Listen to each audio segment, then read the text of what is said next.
Part 4 of the Enormous Crocodile.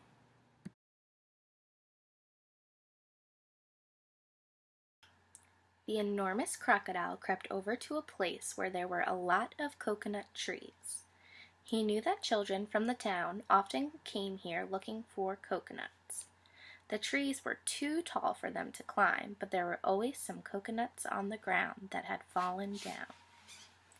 The enormous crocodile quickly collected all the coconuts that were lying on the ground. He also gathered several fallen branches. "Now for clever trick number 1, he whispered to himself. "It won't be long before I'm eating the first part of my lunch." He took all the coconut branches and held them between his teeth. He grasped the coconuts in his front paws.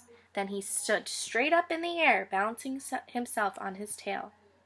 He arranged the branches and the coconuts so cleverly that he now looked exactly like a small coconut tree standing among the big coconut trees. Soon 2 children came along. They were brother and sister. The boy was called Toto. The sister was called Mary. They walked around looking for fallen coconuts, but they couldn't find any because the enormous crocodile had gathered them all up. "Oh, look!" cried Toto. "That tree over there is much smaller than the others, and it's full of coconuts. I think I could climb that one quite easily if you help me up for the first part."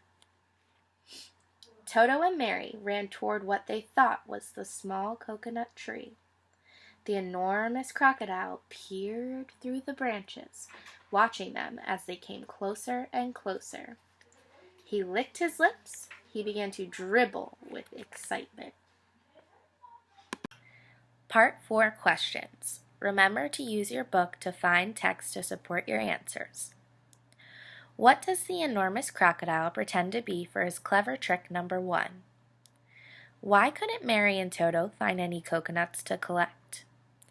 And what do you think will happen next? Make a prediction.